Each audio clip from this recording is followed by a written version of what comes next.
What to do in that case in which death is destiny? Death is everyone's destiny. That doesn't mean that everyone should be killed.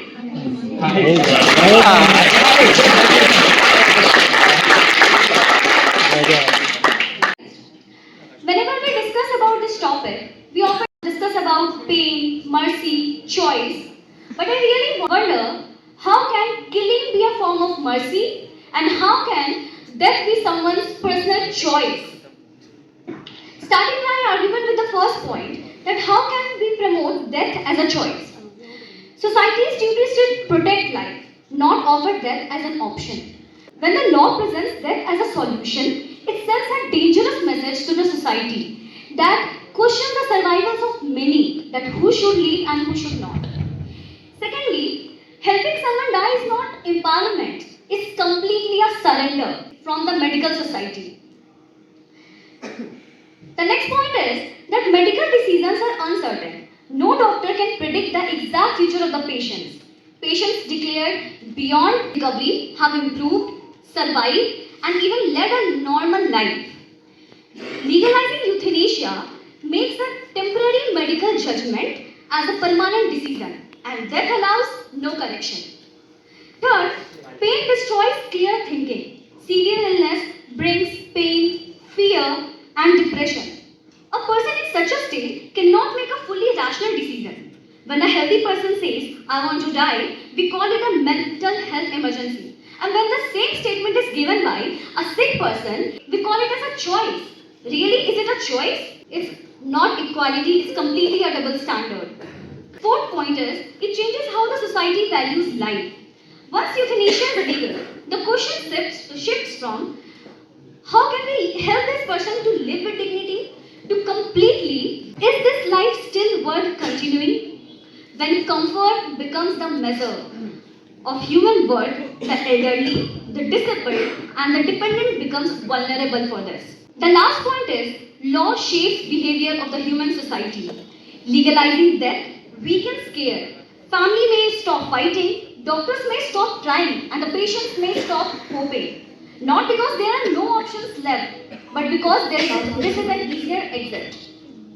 Concluding my point, active euthanasia does not reduce suffering, it removes the sufferer. A truly progressive society does not promote death when life becomes difficult. It stands beside people and supports them throughout. So instead of investing our time in whether we should legalize active euthanasia or not, we should invest our time in palliative care, advancements in pain relief treatments, and mental and emotional support. Thank you. What to do in that case in which death is destiny? Death is everyone's destiny. That doesn't mean that everyone should be killed.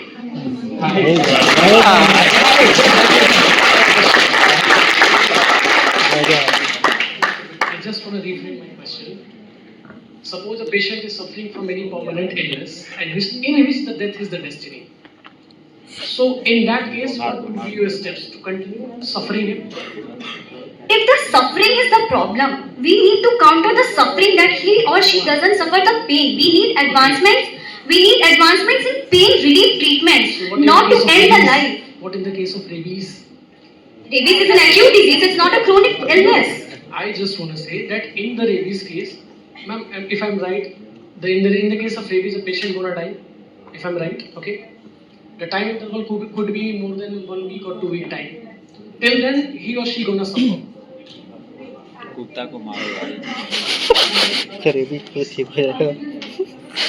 In that case, Euthanasia is always given to a patient who is suffering from chronic illness, not the disease that is a patient. Suppose you are a doctor, a patient comes with a severe head injury and you know that he is gonna die. Does it mean that you will kill him till he suffers? you are talking about the acute case. Rabies is also an acute case. Rabies is not a chronic disease. अभी तो पत्ते नहीं फंस गया हार गया By telling this, aren't you dismissing the entire concept of mental health? Because when a healthy person says he is mentally healthy, then he is mentally healthy. He is suffering from some sort of depression or whatever he might be feeling. That's the thing. And the same kind of pain, that very person who is suffering from any kind of inevitable disease which has inevitable death, they also might be feeling the same thing. That's a very subjective thing. Euthanasia is a very personal thing to ask. When a healthy person says that I wanna die, we consider why is he telling that? Just it's because of loneliness, depression, fear, or any other mental conditions. So when a person, when he's sick and he's saying that he wanna die, can we not address that why he wanna die? Because of the family burden, because of the pain, or because of any other such diseases, financial conditions? If these are the things, we should address pain, the family burdens, and the financial conditions, and not invite death as the inevitable option for that person. सही बात